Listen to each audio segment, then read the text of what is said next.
In this episode, I am going to be talking to writer Sydney Stern about her book, The Brothers Mankiewicz, Hope, Heartbreak and Hollywood Classics. This book is about the brothers Joe Mankiewicz and Herman Mankiewicz, and we are also going to be discussing a film that Joe Mankiewicz both wrote and directed, the classic All About Eve. This has an all-star cast: Bette Davis, Ann Baxter, George Sanders, Celeste Holm, Gary Merrill, Hugh Marlowe, and Marilyn Monroe.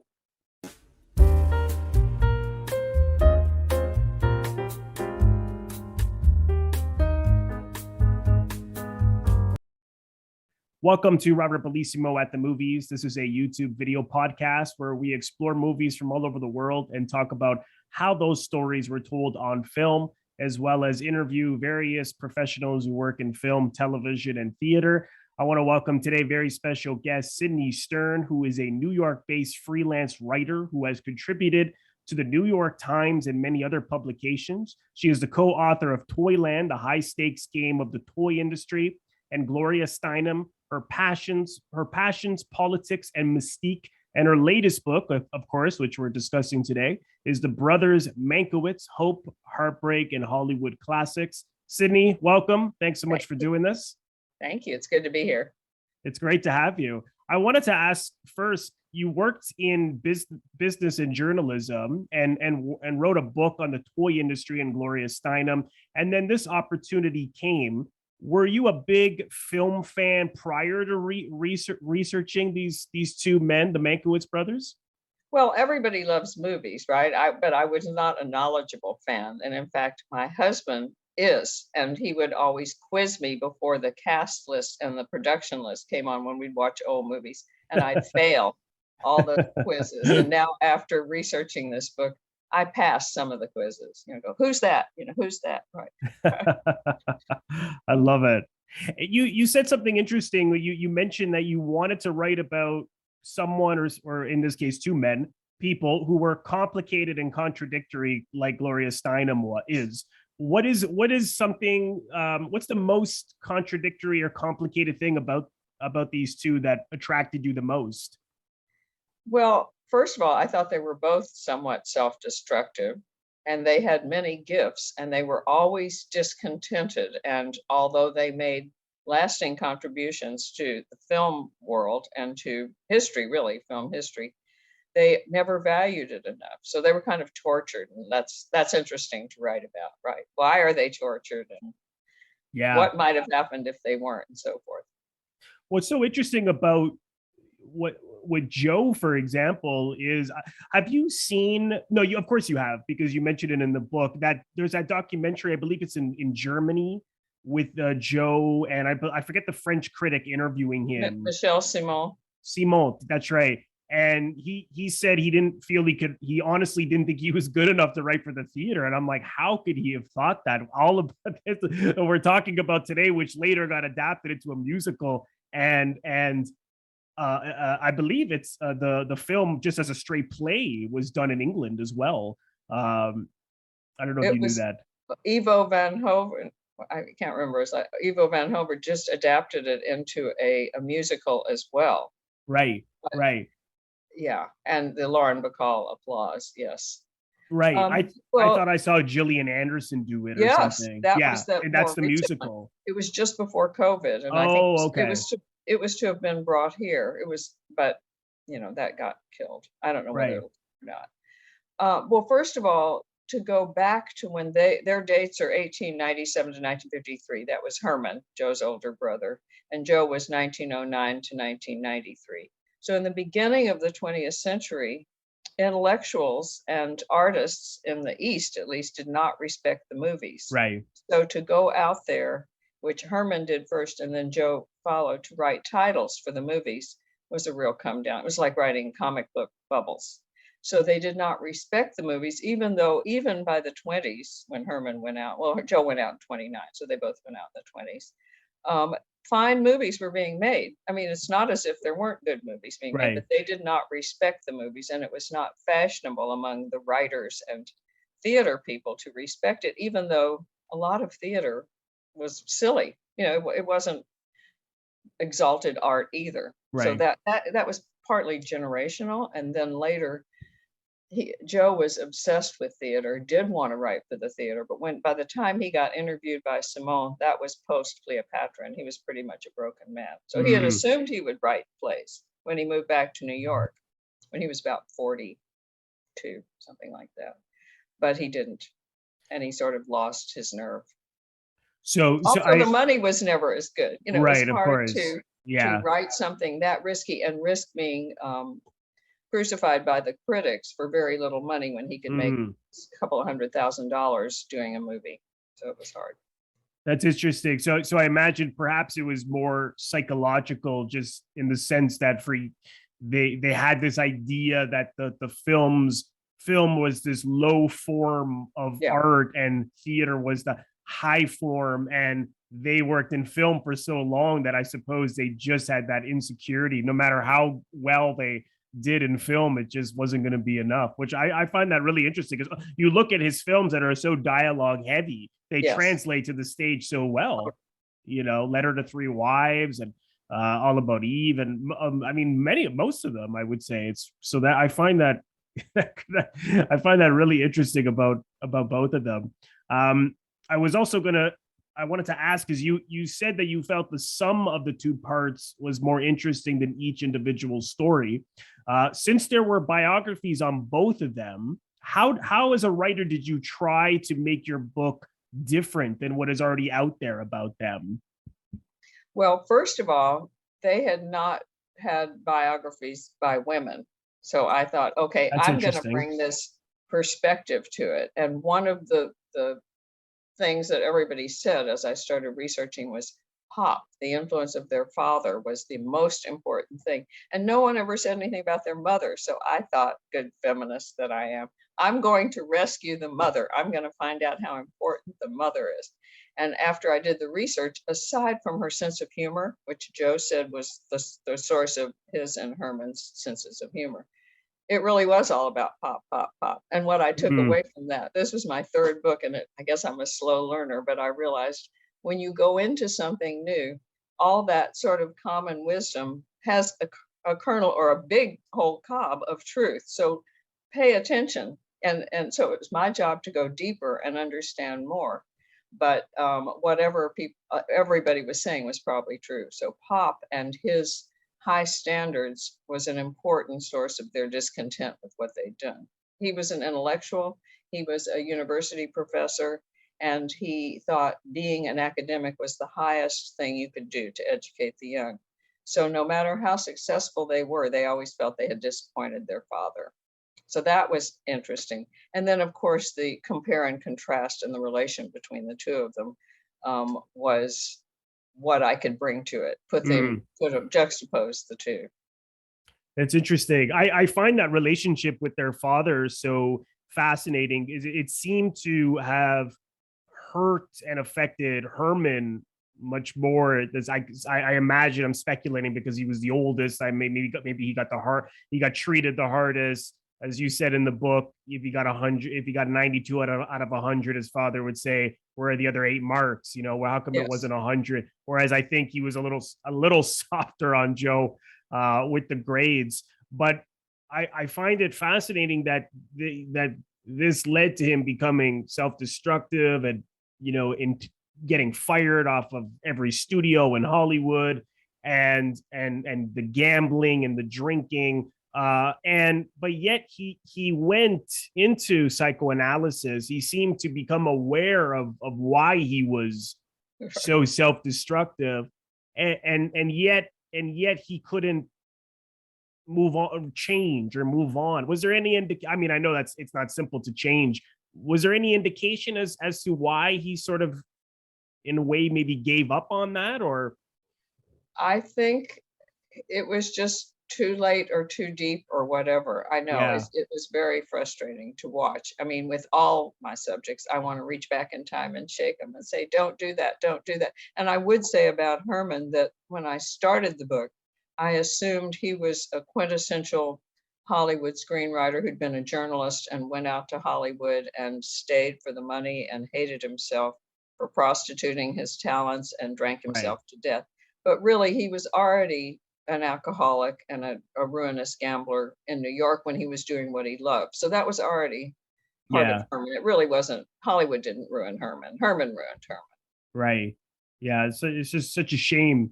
Yeah. And when it's interesting when you speak of you want to go back in time and almost talk to them when you see all these troubles that are happening in their life. I was curious because I know you worked on the book for 10 years or more. When these subjects are in your head for so long and you're interviewing their family and friends and books and research, do they ever come to you in your dreams? I was curious. Well, usually, like on the Gloria Steinem book, I used to dream about the people in her life. So I thought, am I inhabiting her? And yes, I would definitely dream about them. But I had an interesting experience along those lines, aside from Mank, the movie, which we can talk about for a second, because that was Yeah. Oh, surreal yeah. to me. Yeah. But at one point near the end, I was out in LA for one last research trip, and Ben Mankiewicz and his wife had me for dinner with the cousins. Herman died. A couple of them might have been alive, but none of them knew Herman. None of Herman's grandchildren knew Herman. And they had several of the cousins over, and they're all smart. They're all funny. Ben is on TCM, of course, and Josh, his brother's on Dateline, et cetera, et cetera. So they're all passing all these quips back and forth and being funny. Partly, I think, because I was there as their audience, you know. Right. But my perspective, even though I'm on Earth with them, my perspective was, oh, I wish Herman and Sarah could see what they wrought. You know, here are their descendants being so witty and everything. So it was more like I identified with the long dead grandparents than I did with people on Earth. So yes, you do sort of go back in time and live in their world. It's fascinating to me. Yeah. Touching on Mank, because I know that you like the film. You also interviewed the director David Fincher for the Criterion Collection. What one thing that struck, because I saw the film when it came out, and when I started reading the book, I kept seeing Gary Oldman, you know, and then Yeah. as you get more invested into it, and you know, there's pictures of Herman in the book. I then started to see the real guy because it was starting to become more and more real. But the film it's an interesting film, and I was curious. I know that you like the film, but is there anything in the film that you perhaps didn't care for, or you felt that perhaps they could have explored about Herman that they didn't? Because I know that there's a fictional subplot with Sinclair, the whole political story. Or did you just love it through and through? Well, first of all, I was very concerned that Joe would be set up as the foil, you know, that Joe would be made this oily opportunist because he succeeded where Herman did not. And he didn't do that. I mean, when I started to talk about that or ask David Fincher about it, he basically said, you know, he was there for Herman to react he was there to move the plot along, as was Sarah. So I don't know if someone not as steeped as I was in the lives and the events of their life would like it. I mean, a lot of people have said they thought it was confusing, and I get that because it was, you know, sort of mosaic-y and very dark. I also always kind of wanted to, can we make it a little lighter so I can see everything better? But I liked his portrayals of Herman and of Joe. Yeah, he was amazing. Yeah. And I actually, before I interviewed David Fincher, I remembered someone who was alive, who was it was Judy Jaffe Silber. She was the daughter of Herman and Sarah's best friends. Sam Jaffe was not the actor, but Sam Jaffe, the agent. So she had grown up knowing Herman till he died when she was a teenager. So I called her to ask her if she thought that Gary Oldman captured Herman's mannerisms and everything, and she thought he did a good job. I have seen Herman in a little tiny bit of footage in the 1931 front page. And that actually, Ben Mankiewicz told me about that. That was, I think, the year before the book came out. So I had never heard Herman's voice until I saw him on that little bit of film. Whereas Joe, there's a lot of footage of him. He was on What's My Line is the Secret. You know, it was a lot. So and also at the Academy, Margaret Herrick Library was a huge source for me, but they also have a branch that has footage. And I was able to see Joe get interviewed and get his Academy Awards, things like that. So that was fun. So I had a good sense of how he sounded. And I know that what they did for the movie was listen to Joe to get the intonations for Herman as Right, well. right. I do like the film, and I liked it even more when I saw it again because so many of the things that Herman was saying are in the book.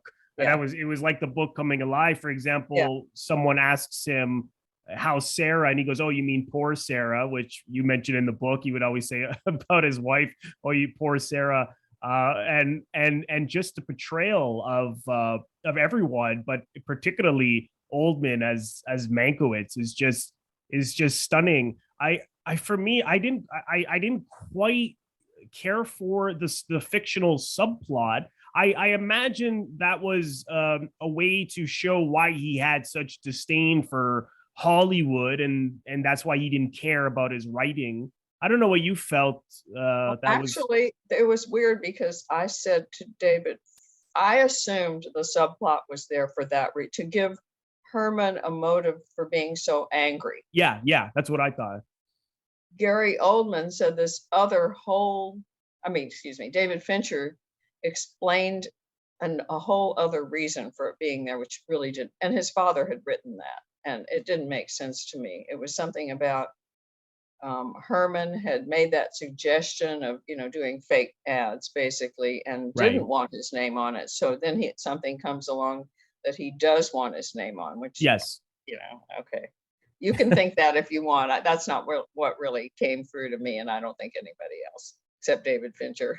Yeah, yeah. It didn't quite it just didn't quite work for me because it was almost disappointing, particularly after reading the book, because you see how fascinating of a guy Herman was with his self-destructiveness and his gambling and his alcoholism, which they touch on, but I would have much preferred to have just explored the man, and I'm sure there was plenty of things with his Hollywood stories that would have made the audience realize why he didn't care, and then Citizen Kane he did because he liked it so much.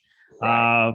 But other than Well, that, one of it's the still things, the other great. thing that he did that I was so jealous of was the lines that you saw, the famous Herman stories, Yeah, the famous Herman lines that you saw from the book and in the movie. Those are hard to weave into a narrative because it's sort of like stand up. You have to set it up, and they were stories. They were just anecdotes. So what Fincher's father did for the movie was he said he had index cards. This is poor Sarah. So then they created a scene around it, which I couldn't do. I had their real life. I couldn't really make up the scene. So that's the yeah, beauty of writing a movie. You can fit them in there. He yeah. didn't have to work as hard as I did. That's No, but I agree. I actually thought that aspect of it, just getting those lines in there from the book was really well done. I mean, of course, the art direction and the cinematography, that's all stunning. I thought that gorgeous. was, Yes, but it all gorgeous. comes down to me anyway, characters and the story. But I wonder if it has much appeal outside of film buffs because it's such a film story. It doesn't have the sort of universal appeal. Have you ever talked to I anyone think who? that's true. I think Yeah, that's true because what you really want to do is have a hero or somebody that you care about, the I want, like to pull you through. exactly. Yeah, And yeah, yeah, I wanted it for Herman, but I was an audience of one. So exactly, I agree. I exactly. think that was a problem. What was David Fincher like to talk to? So much fun. So his people said, okay. I said, how long do I have? Because I wanted to plan my questions. 45 minutes. So about two and Oh a half God. hours into it, I just wrapped it up. I thought I was gonna transcribe it. So I thought I can't type that much longer, but he was really fun to talk to. Oh, that's great. Oh, so Yeah. he gave you a lot more time. He must, yeah. Oh, So yeah, yeah. I mean, it was, he'd been doing press. So even though I had to ask him questions that other people ask, the first thing he said was, "How did I do?" Knowing about my book. So that was, of course, very endearing and flattering and fun, because I think he had been obsessed with Herman, one of the few people, longer than I, because Right. that screenplay was written in the 90s. I Yeah. mean, and it was really, the reason it was made was because his father wrote it and he Right. wanted it for his Right. father. And I felt sad that the screenplay didn't get nominated for an Academy Award, because I know that would have meant a Right. lot to him. Yeah. Yeah. Well, And I'm then the sure. other thing was, interviewing him. The Criterion said, edit it, shape it and everything. And I had never done that in that way. So I asked his permission. He said, yeah, make us smart. So what I had to do in shaping it was remove some of the 4-letter words. It was so I cleaned it up. It still sounds like him. It's a little cleaned up. Something that popped out to me that of interest was the fact that when he was dying, Herman, on his deathbed, he had apologized to one of his sons, saying, "I'm sorry, I was a bad father." Any idea why he thought that? Was that just because of his self-destructive ways, or was there something about the way in which he treated them that he felt that way? No, I would assume it was the self-destructive Yeah. way. I think they adored him, and Right.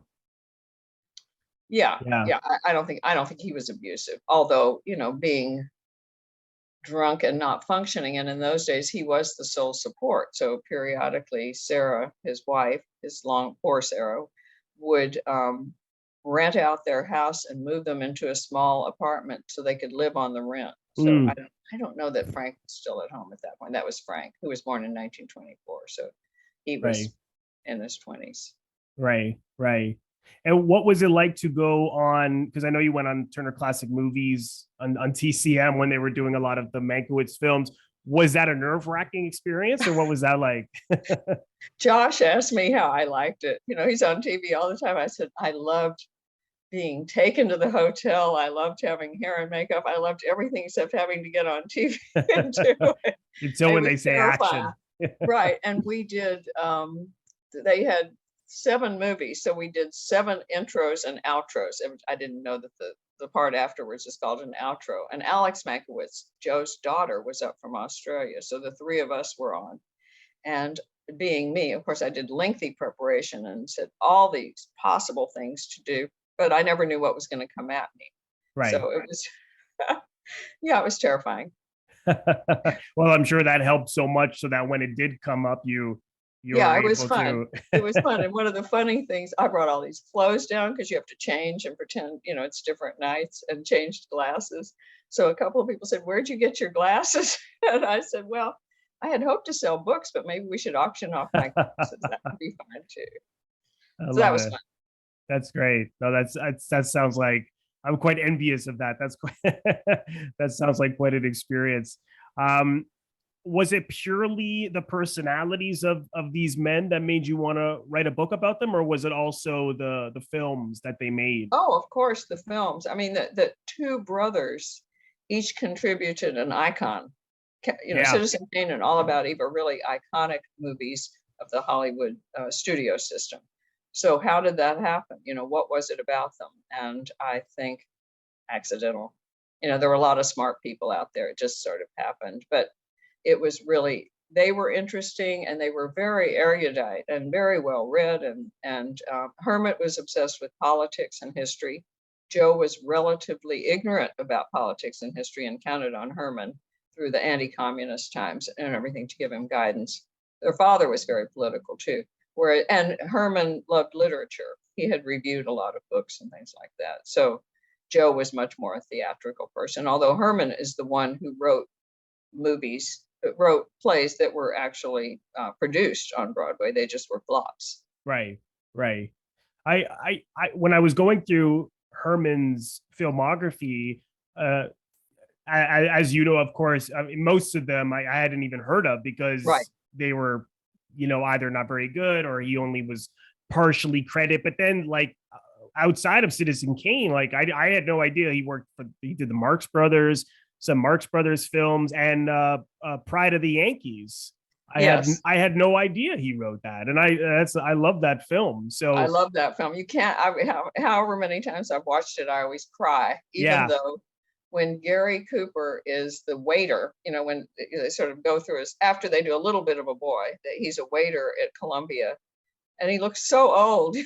I started laughing because he's supposed to be a Columbia student, and then you look around and supposed to be at a fraternity, I think, and they're all old too. So they right, must have cast people that looked Gary Cooper's age to pretend yeah. this is what college freshmen look like.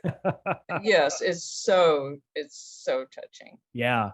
Yeah, no, I had no idea that he wrote that. What are some favorites of yours that Joe directed? Oh, well, Joe, my favorites are when he was his late 20th Century Fox period. Besides All About Eve, of course, and A Letter to Three Wives, Five Fingers, which is a spy story with I James. still have It's to see based that. on a true. Have you seen it? No, I haven't. I Yeah, it's still really fun. It's yeah, it it's was on the Criterion channel recently and they took it down, but I've been planning to see it. Yes, and No Way Out, Sidney Poitier. Oh That yeah. gives Sidney Yeah. Poitier a star, and that's not a typical Joe movie. It's very expressionist. It doesn't Mm, start with a flashback. One of his few that doesn't start with a flashback.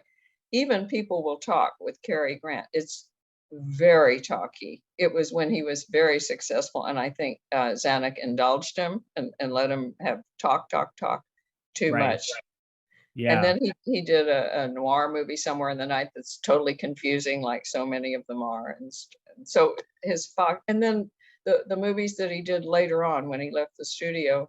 I even enjoyed The Honey Pot with Rex Harrison. It's again long, but it has Maggie Smith and Rex Harrison who are just wonderful in it. Right. Yeah, I'll have to see that one as well. Speaking of Rex Harrison, he was in Cleopatra, Yes. and I have never seen Cleopatra because what I had, it's like largely known that it was a mess, that it nearly sank 20th Century Fox.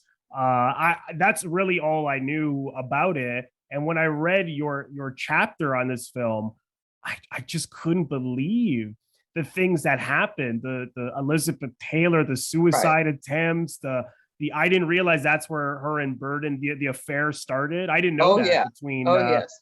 Richard and Elizabeth Taylor. The fact that Joe had to get shots just to wake up and then fall back asleep, and it He was a started. project he He didn't got even want to addicted. do. Yeah, He had uppers and downers to write at night and direct during the day. It really broke him physically and psychologically when he was so publicly fired afterwards. Yeah, I think Citizen Kane is the longest chapter, but Cleopatra is definitely the most sensational. oh my It's god, so yeah. dramatic, right? It's so dramatic, and I had no idea, and I felt so bad for him because he didn't even want to do it. And I forget the exact quote from his agent, who said, "Well, just take the money." It's like, Yeah. was it like Hold three your nose months, for 15 weeks 15 and take weeks, the money. Right. and it Right. ended So up two being years later, yeah, it was. Yes, and I'll tell you, it's beautiful. It's a beautiful. It also, I mean, that's very much not a Joe movie too. There's big yeah, scenes and yeah, crowds and everything, but it's gorgeous. It really is a very beautiful movie to look at. And later prints have been restoring different cuts, so it gets better and better. yeah. I think I saw it when it came out when I was a kid, but I also had looked at it on television for this. And then in 2014, the Lincoln Center Film Festival had a Joe retrospective. So I got to see it, whatever restored version was at that point. I got to see it on the big screen, which was really an eye opener, literally. Oh yeah, Yeah, it was very pretty, very yeah, beautiful. yeah. I'll have to see it sometime, Yeah. because it's just one of those. It's just one of those well-known films that I haven't caught up with yet. But my God, what a what a story! And of course, the Pauline Kael Citizen Kane story is very very well known. I was curious if you, I mean, we could only speculate, but what do you think? What do you think Herman would have thought of what she wrote? Did you ever think about what would he have just laughed Well, at it? Or? even I think he would have, yes. I mean, except that he at the end started claiming that he had written every word of it, which was just not true. And I always say, even as Herman's Right. biographer, It is the iconic movie it is because of Orson Welles. Yeah. It's Yeah. it's just Orson Welles. In fact, Orson Welles, in writing about him in that chapter, he kept expanding, and I kept going, no, that's not about Orson Welles. Squash it back down. You can't go through his whole life Because story. he's so fascinating too, right? Fascinating. Yeah. Yeah. Wow. Yeah. I didn't know. I mean, again, like the only thing I knew was that it was co-written by this other man, Yeah. Herman Mankiewicz, but I didn't realize that he was putting in biographical elements from his life into that. As you wrote about with the rosebud, the sled that was based on his bike right. that he lost, and what's, I forget, the other element was a woman that he saw once. It was like love at first sight that he never saw again, and of course that's in, or something like that. Right, an image of the woman in white on the boat ship going away, and Sarah said, oh, she was always jealous of her. I think Herman would have said, oh, sir, and sort of rolled his eyes. But even Sarah, who was Herman's biggest, Sarah didn't die till the 80s, so she outlived him by decades, and she was continued to be a big booster. Even Sarah was embarrassed by the extent of Pauline Kael's claims. That's right. Wow. Yeah.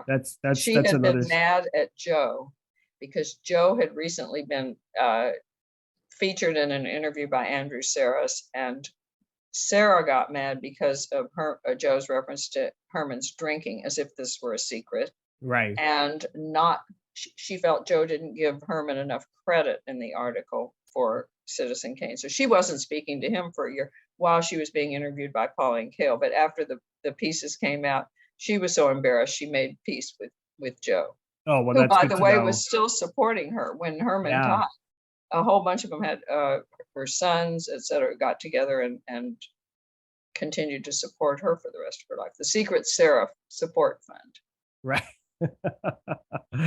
Oh my God! Wow, such high drama on both their lives, and particularly all the affairs that Joe had over the years too, with Joan Crawford and so many, Judy Garland, and so many different women. It's almost unbelievable the lives that these men led. One thing, and correct me if I'm wrong, because I could have been not misreading, but speculating a little too much, was that because I know that they were Jewish, but that their family wasn't religious at all. But am I wrong in saying they seem to really kind of push away from the fact that they were Jewish at all? I don't know why I got that impression in the book. Well, it's like everything, it's really complicated. Right. And it's not the same for the two of them. So I'm trying to think how I can answer this short. Because they were German, their father was a German Jew. Western European Jews were allowed to assimilate. So they were more divorced from Jewish identity than Eastern European Jews who came over, had been kept together and so forth. So their father was more German than Jewish, but he was, he did send Herman and their sister. They had a sister who never figures in these things, but is of course in the book. And she was between Herman and Joe, to Sunday school to learn their heritage. And when Herman announced that, they had a Christmas tree, the Sunday school said, well, then you can't come anymore. So that was the end of that. But Sarah was very religious and very observant. So when Herman married Sarah, in typical Herman style, he would make fun of it all, but he still was respectful enough to allow her practices. And they had a Seder every year at Passover, and Herman would run it pretty seriously, except the Marx brothers were running around like crazy people at these Seders. Joe, on the other hand, had a very complicated relationship with his Jewish background. And I found it somewhat puzzling because of all industries to be in, the movies was the studios were built by Jewish men. And it was one of the few industries where Jews could be. They couldn't be in banking, they couldn't be in finance, they couldn't be in manufacturing. They were barred from all these.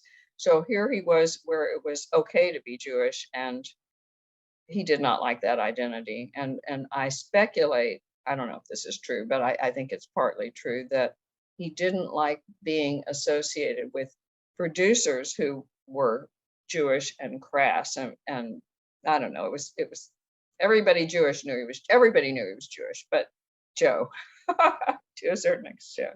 So yes, it's complicated. In fact, even in the index, I was helping. I had never done an index when I wasn't doing this, but I was helping her. I wanted sort of references to Jewishness and Judaism and all that. For each of them, it's kind of different because it's an interesting element of their two characters. And they also helped a number of European refugees during the war, right? So they obviously had some, feeling towards their roots, but they, I don't know, for whatever reason, really shied away from it, even within, like, as you said, a Jewish dominant industry. Right. So it's pretty fascinating, man. Complicated, right? It was complicated, and it was very interesting, and actually, I'm Jewish, and it made me think about, okay, so if you're born to Jewish parents and you don't want to be Jewish, if you're born to Episcopal parents and you decide you're a Methodist, then you're Methodist. But if you're Jewish, what is it exactly? Can you leave it behind? So I had to go. Hitler would say no, and I didn't want to be with Hitler. So jumping into All About Eve, do you remember the first time you saw this film?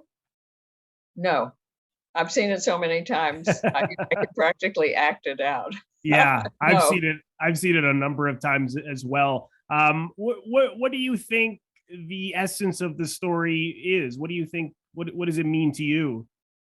Well, first of all, one of my favorite plays in life is The Importance of Being Earnest, because it's so witty. You're always enjoying those lines.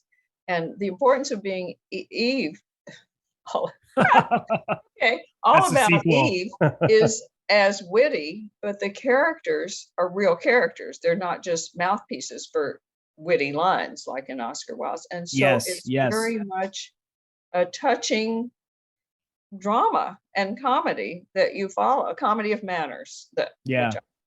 So I thought it was very touching, and Joe put a lot of work into each of the three characters, and it was very interesting to see them develop. And of course, it's hard to imagine anyone but the three actresses who playing them now, even though casting just evolved.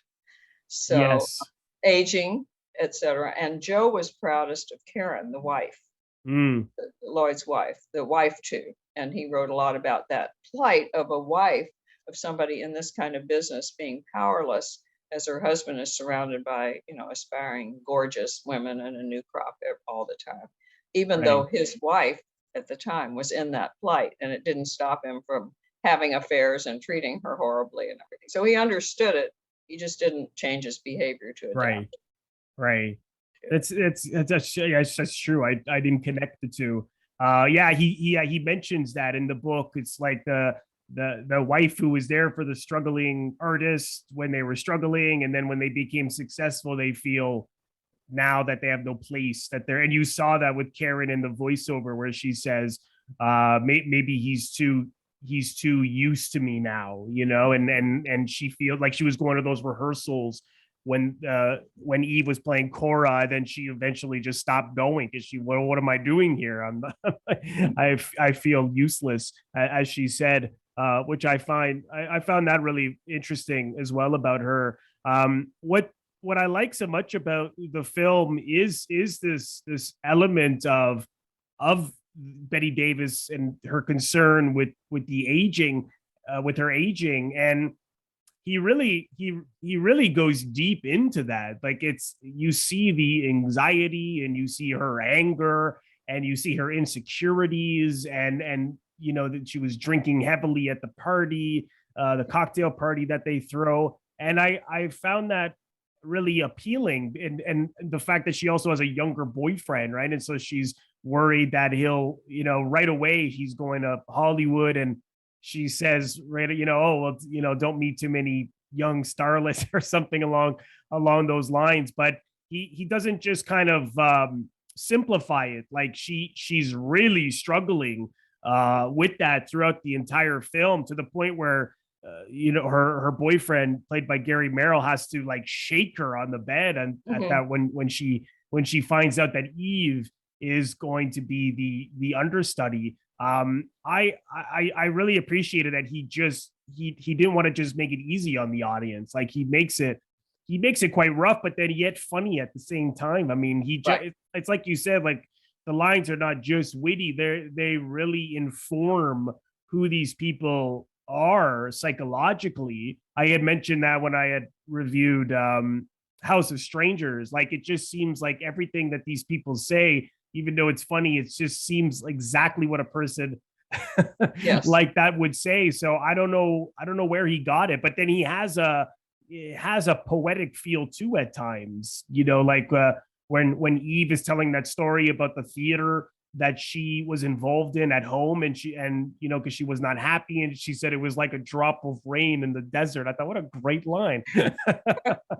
Well, one of the things he prided himself, he and Herman were both really good at dialogue. Yeah, It's just Joe also absolutely. put the work into structure and character too.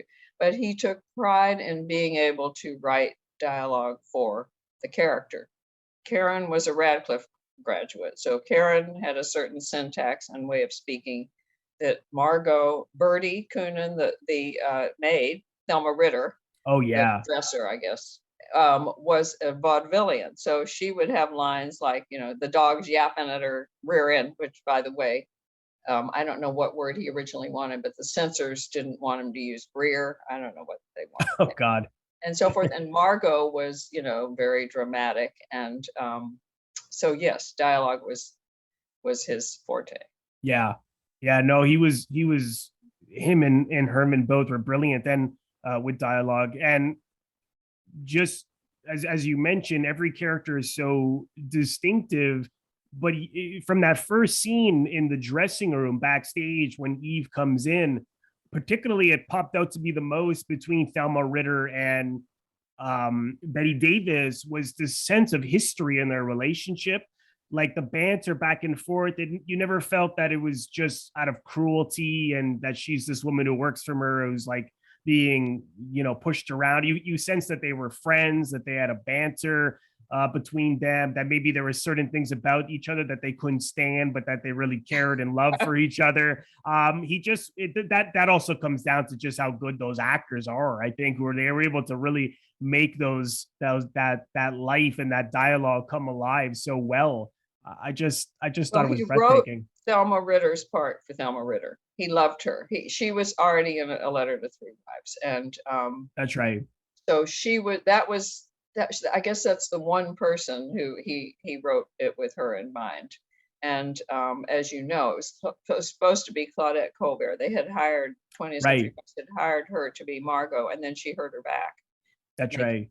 the movie. And Joe always said, because no one can imagine anyone but Bette Davis as Margot. And Oh he said yeah. she would have been fine. It just would have been a different Yeah. Margot. Yes, and Yeah. all of them. I mean, you were touching on that first scene. It's so much about acting because Eve is acting. She's playing a part, and then little by little she comes out. Margot is on. She's theatrical, but that's her personality. But she's also performing and so forth. So Yeah. to watch them acting, that we're watching them acting is really fun. It's layers of so forth. And Joe absolutely had, as Joe the director, knew how he wanted every line written, spoken. So he, obviously he let them put what they could into it, but he had a vision of how he wanted, which is why he went into directing to protect what he'd written. Was he that specific with actors in terms of? Well, I think he would say, like Bette Davis, when they first met beforehand for dinner, and she said, tell me about my character, and he said, she's the kind of dame who'd use her fur coat as a poncho. And that was all she Right. needed. So of course she put into it, but there were certainly times when he did. I want this emphasis and Okay. so forth. Okay. And I actually, there was one of the things I saw at the Academy was Joe and Claudette Colbert in New York doing some presentations at another Academy Awards. And when Joe spoke, he spoke so articulately with such emphasis. I knew he had written his own lines, and this is exactly how he wanted them delivered, so everybody would hear every word, just the way he wanted. So Yeah. yes, He directs himself. yes, That's really interesting. yeah, You just brought up something about this element of performance in the film, that everyone is to an extent acting, in the characters are acting. And I like how there's a lot of it's almost as if everyone else is aware of that because of the theater comments. For example, DeWitt, the critic, he when he's on the steps, the scene after the cocktail party, and then Bette Davis is getting really angry at everybody, and she storms upstairs, and then he says, "Oh, we're gonna miss Act 3. They're deciding to play it off stage." I just thought right. that's brilliant. It's like, and I know as myself, as an actor and who's worked in theater, it's true. I mean, there always is these references to life mirroring art, and art mirroring life, and you constantly in the film there's all these, and I just thought, wow, he really nailed that.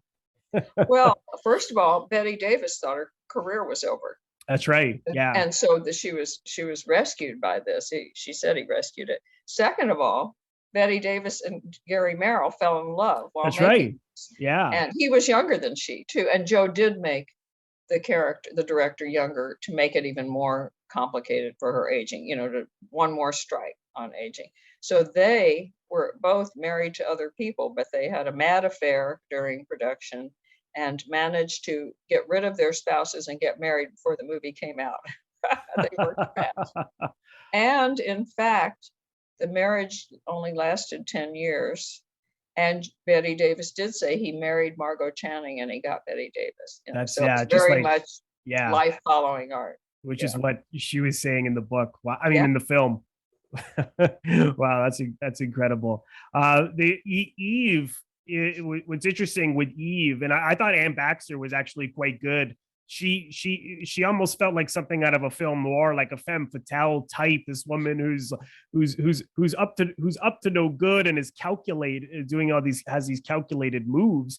But what I love the scene with her and DeWitt, played by George Sanders, towards the end, when he basically learns about all that she's lied about her past. She's lied about what her real name is. The blackmailing, he finds out about how she tried to blackmail Karen into playing Cora. That she's been lying this whole time, and he says, you belong to me. And that's really when you see her facade fall, and she cracks and falls on the bed defeated. And then I couldn't help but feel bad for her when he says, you belong to me now, and she says yes. And I just thought, oh, yes, because she felt that now he was blackmailing her. And I just thought, wow, I don't know how you felt about her in this film. I thought she was really good.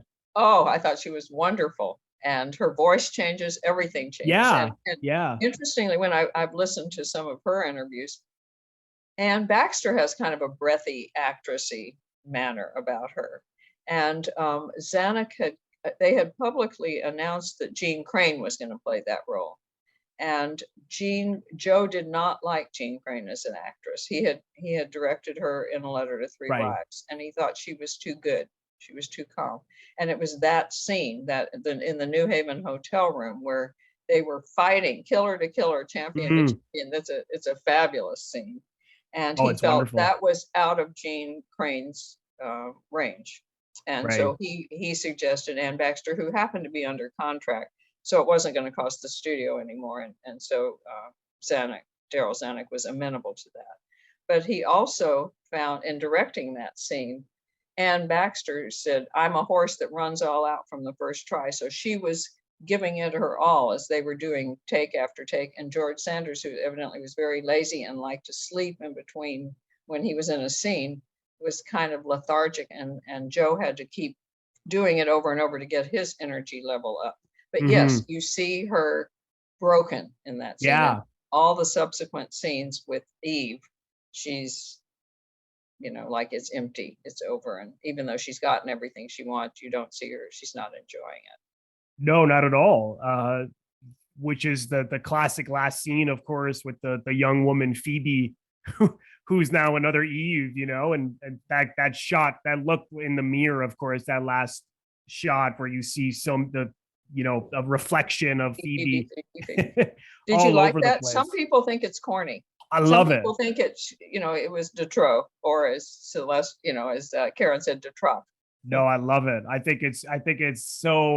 It's visually stunning, and it says so much about show business in general. It's just about this. There always is going to be someone who is so ambitious that they were willing to kick you to the curb, Yes, to get a job. And she even has the line, Eve, to Karen when she blackmails her, of course, because as we suffer, anyone who hasn't seen the film, just to put it in context, was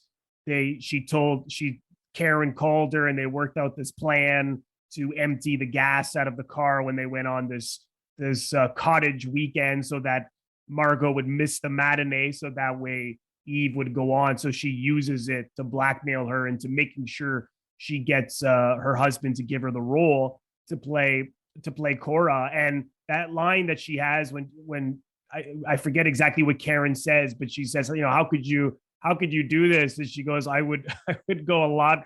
I would do much more for a part that good. I just thought, wow. right. But it's not just a great line. It just said so much about the essence of that person who is so driven and will almost kill or ruin, as Duet calls her, killer to killer, Right, right. they'll and he's similar in the sense that he will do anything for a great story, like he knew that he had, well, you don't know how much he knows early on. Like he sees Eve coming on to Gary Merrill, and then he's obviously, you don't know what he knows at that point, but he catches her in a lie about the theaters in San Francisco. Yeah, he sets her up. I think when they go out to dinner, he grills her, and then he does the research and so forth. That's right. Yeah. And then he was supposed to be Jose Ferrer, and for whatever reason, Jose Ferrer couldn't do it. And Joe was fine with George Sanders, who is so good. He's great. He's brilliant. Just the voice, the attitude, the behavior, the cigarette out of the cigarette holder.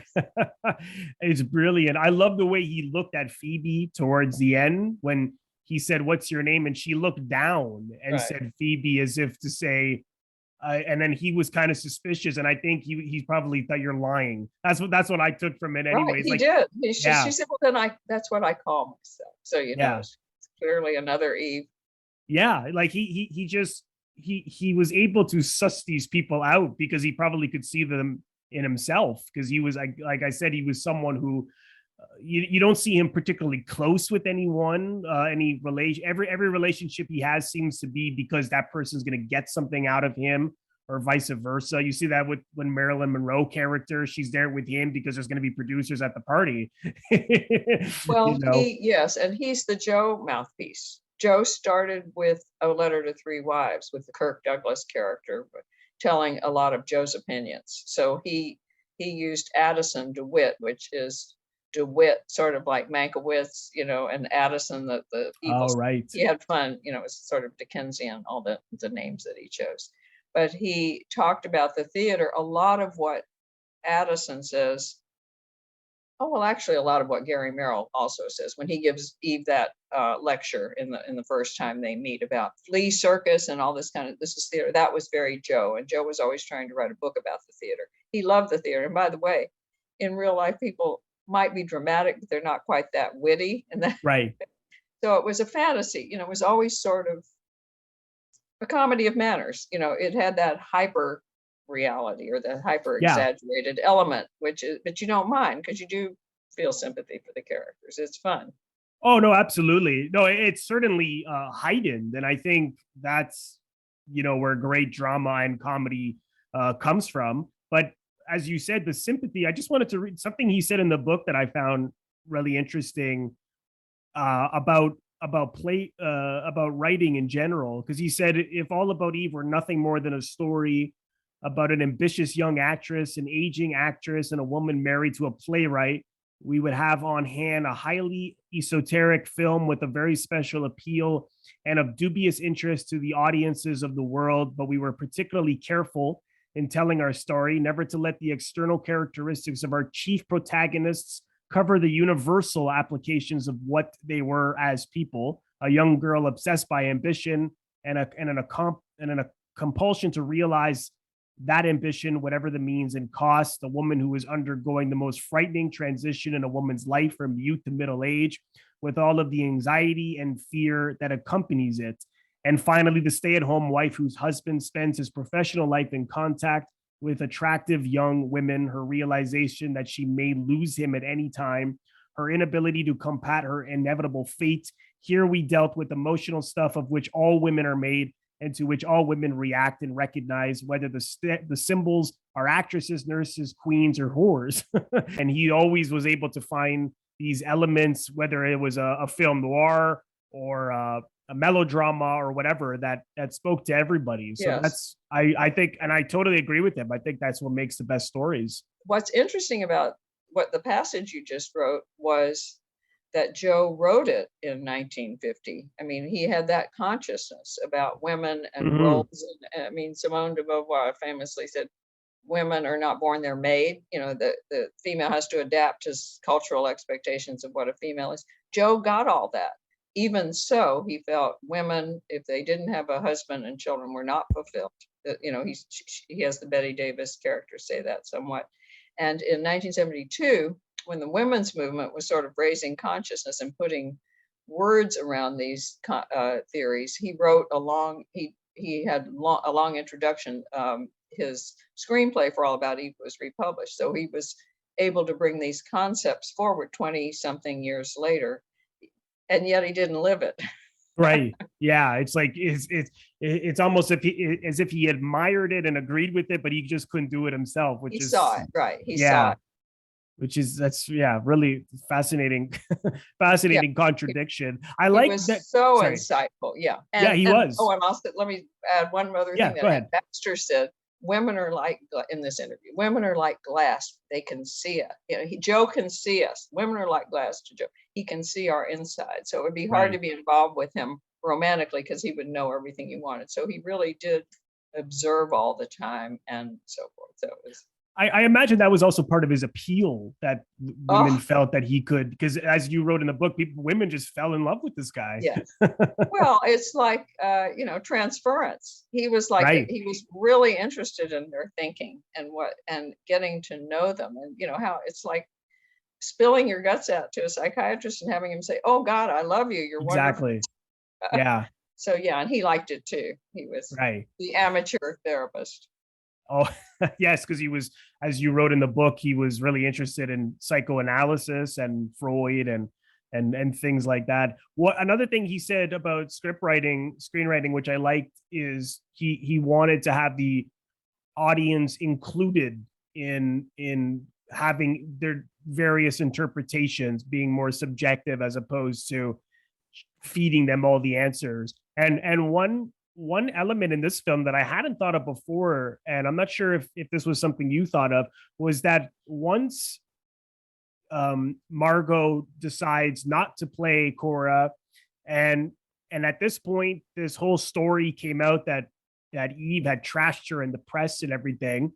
And she said, well, you know what? I'm too old. I just got to live my life. This is silly to live my life and be chasing all these parts that I'm too old for. And so they end up giving it to Eve anyways, which I could understand because you already saw Lloyd thought she was a great actor. And in that scene at the restaurant, he says, well, maybe she had good intentions. So he wasn't so angry at her as everyone else was.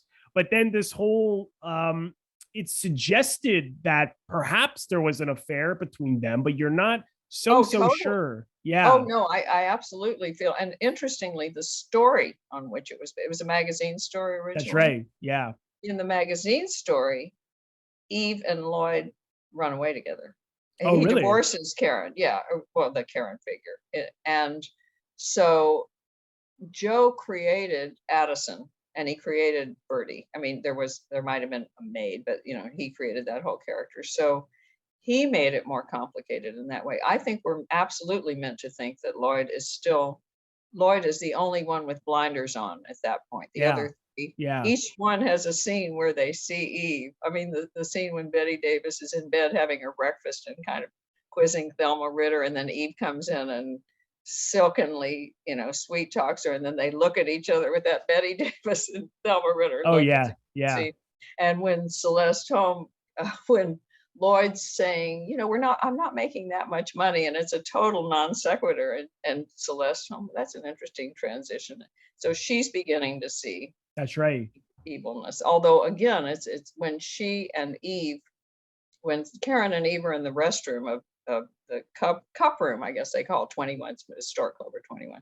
Yeah. And she goes back and forth between seeing Eve for what she is, but then being sympathetic. And then Eve, you know, grabs her hand. And goes, Oh, that's a great scene. yeah. Yeah. That's such a great scene. What I like so much about that scene also, and I wonder if the actors happen to just do this, or if Joe specifically directed this in the blocking, was that as soon as Karen gets up, as you just mentioned, you just see Eve grabs her hand, and the rest of the scene until she leaves, she's holding it. It was almost like, it felt so threatening. That was something maybe I noticed it before, but I didn't remember it. But when I saw it, I thought that was just brilliant. That it's in the script. Is it? Wow. Yeah, that she holds onto the hand. So whether or not she would have, Joe told her to do that. Yeah. Okay. But yeah. what was not in the script is the candy at in the bumpy night party, when she goes back and forth and she looks at the candy and she puts it down, because even then everyone was always watching their weight. Yeah. And what that came out of was Bette Davis said, you know, this is such a talky scene. I need more business. I need something to do. Yeah. And so he said, you go up to the candy on the piano or wherever it was, and you want it, but you keep going away. And then finally you take it and you eat the candy. And she goes, there's no candy. And he said, well, there will be. So that came out of a realization that she needed more action. And so she chomps on that candy. And then in the cup room, the Stork Club scene, she chomps on the onion, you know. Oh, with DeWitt. Yeah. Right. So there's a chomping theme too. Oh God, I love it. It just you when I'm watching his films, I almost want to write down all the lines because they're so delicious. You can have it. It's all about Eve, which maybe you can buy online. The book, It's got the whole screenplay. Although there's a few lines in there I don't think are in the movie. So maybe it was, I don't know if it was the shooting script. Yeah. I was going over it last night. I don't remember those lines. So I'll have to read that. I do know that apparently I think it was mostly a pretty smooth shoot as opposed to but Bette Davis and Celeste Holm, they didn't get along too well, I believe. Right. I don't know why. I mean, and then I've read stories about Bette Davis and Marilyn Monroe, Bette Davis being really mean to Marilyn Monroe. Celeste Holm said that Gary, Merrill, and Bette Davis were like two teenagers running off, like two teenagers with a secret. Right. I know when in the scene when Bette Davis, when Margot says she doesn't want to play Cora, and Celeste Holm does that laugh, I can't imitate it. Oh yeah, amazing laugh. Yeah. And Bette Davis said, I can't do that. How do you do that? So evidently the tension between them was such that Joe had him do the scene again, so Celeste Holm could sort of do it again and sort of stick it to Bette Davis, which is interesting. Because all three of those major actresses had won Academy Awards, so there was a lot of talent to juggle and egos to juggle. So I bet, yeah. I love all of the performances. The only one I felt, the actor who played Lloyd, I forget his name now. Hugh Marlowe. It's not that I thought he was bad. I just felt there was a degree of effort in his performance, particularly when he was getting mad. I thought everyone else I just thought were so organic. I don't know what you thought about him. Yeah, he seemed immature to me. Like, I don't know how old he and Celeste Holm were. Well, I guess he was supposed to be older because the plot was that she was a junior at Radcliffe when he came to talk. So theoretically he was older, but she had a wisdom and a maturity, and he seemed, immature. But maybe Joe wanted. I don't know. He was certainly the most credulous at that point. I only read this morning, the woman who plays Phoebe at the end, Barbara Bates, she had quite a tragic life. I don't know if you know much about her, but she committed suicide in her mid 40s. It's funny because I was just thinking last night, I know 3 members of the cast committed suicide: Marilyn Monroe, George Sanders, and I Yeah. can't remember the third one. So you just answered that. Yeah. She was under contract too, at Fox, so that's why they cast her. But I thought she did a good sort of Eve imitation in her little scene. Oh Yeah, yeah. that's all. Yeah.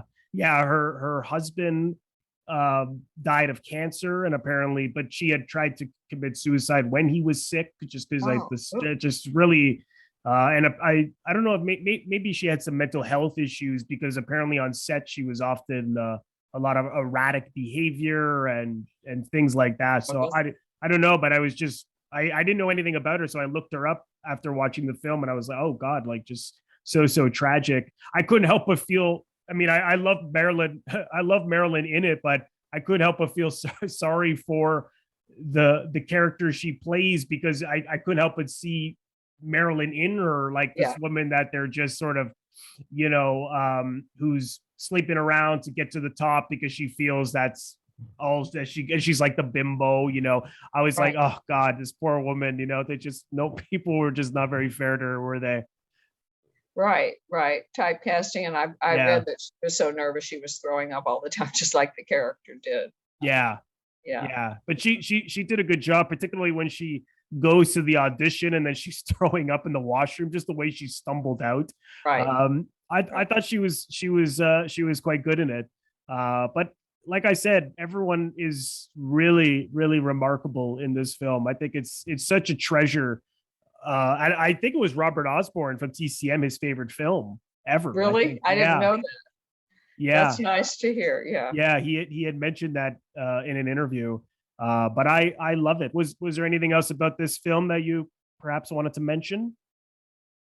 I can't think. Well, the music, it's interesting because the music, I had a very long, in the archives, there was a very, very long memo that Joe wrote to the music director about composing music for it. And there were evidently, and I was trying to listen last time I watched it, themes for Eve. Each of them had a theme, which I really couldn't hear, but supposedly in each version, when they were having flashback, whether Karen was telling it or Addison, it would be oriented that way. It would be Addison's Eve or Karen's Eve, and so forth.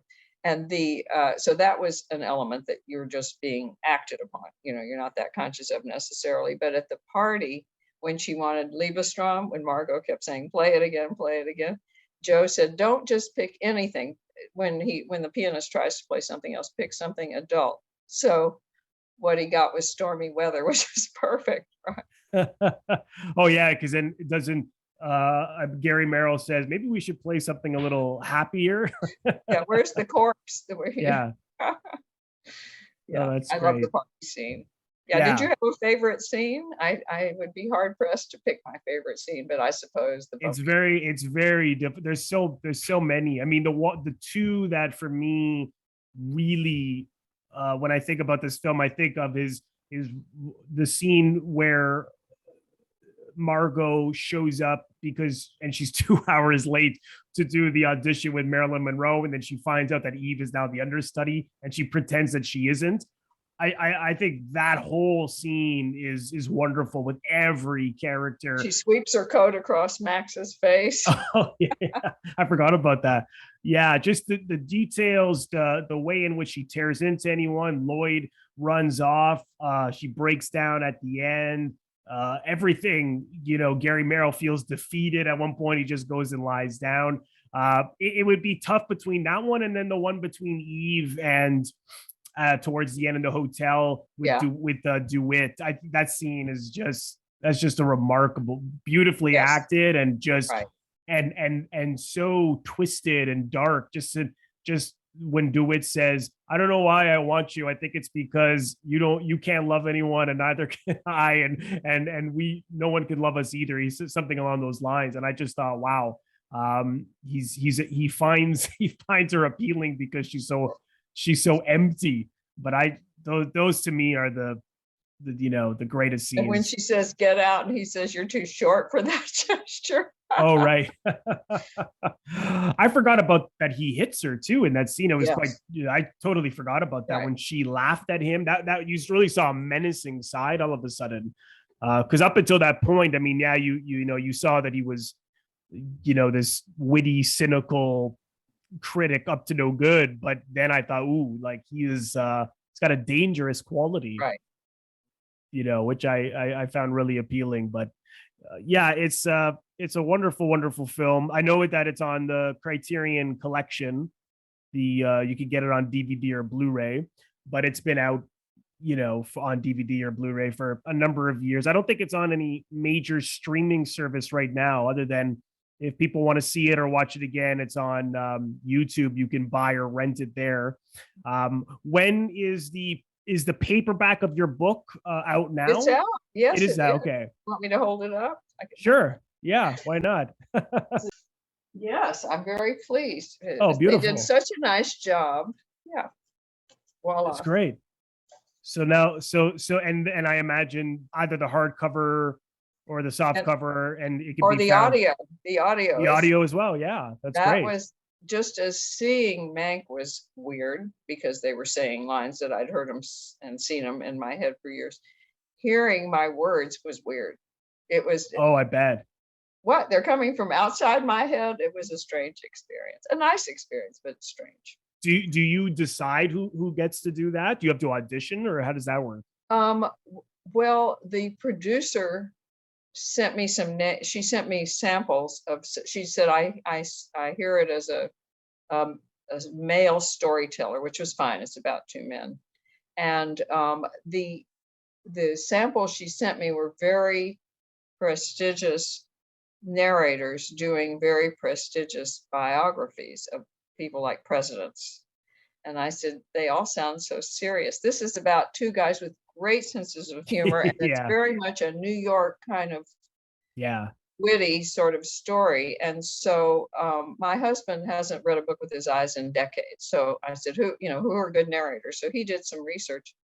And one of the narrators we came up with was Jonathan Davis, who I later found out had done, among other things, Kurt Vonnegut's books. And one of the things I try to do is sort of deadpan humor. I just sort of say things sometimes that are supposed to be funny. I hope they're funny, but I just sort of say them. And that's Vonnegut's way of doing it. So they chose Jonathan Davis. And I was very pleased. So I had some suggestions, but the publisher does it. And it never occurred to me to do it. I really admire authors who read their books. You're an actor. You know how hard that would be. Oh, yeah. I think that sounds so hard. I think it's 15 hours. Although I now listen to books and I speed them up. So. Oh yeah, no, that it's quite a job. I've been listening to Ileana Douglas's memoir. Oh, it's such a good book. It's great, and I read it a few years ago, but then listening to her read it with that sense she of reads humor, it, it's such a different experience. It's laugh out loud funny. Yeah. It is a terrific book. Yeah, if I had it handy, I'd hold it up. Yes, that's a good thing for your listeners to read. It's delightful. And I think she's working on another one. She interviewed me. That was really fun. Yeah, I heard. I watched that one. Oh, you did? Yeah, that she did, and yeah, she is. Adam mentioned that she's working on another one. So I'm looking forward to that. And where's the best place for people to follow you on social media or on online anywhere? Well, I am on Twitter, although now that you said that, I'm feeling guilty because I haven't tweeted lately, but I enjoy it. And Facebook, I have an Instagram account, but I've never used it, so there's no following to do. Okay, great. And then you have a website as well, right? Oh yeah, I have a website. I keep every time I get a review, I stick it up there, so it's a little cluttered. But if you're looking for something specific, it's there. And people can write me if they have questions. You can write me, and I'll check. The way the websites work is there's some level of spam protection. So I think real people often go into spam, and I have to go in and dig them out. But if someone has a question, I'd be delighted to answer it. Okay, great.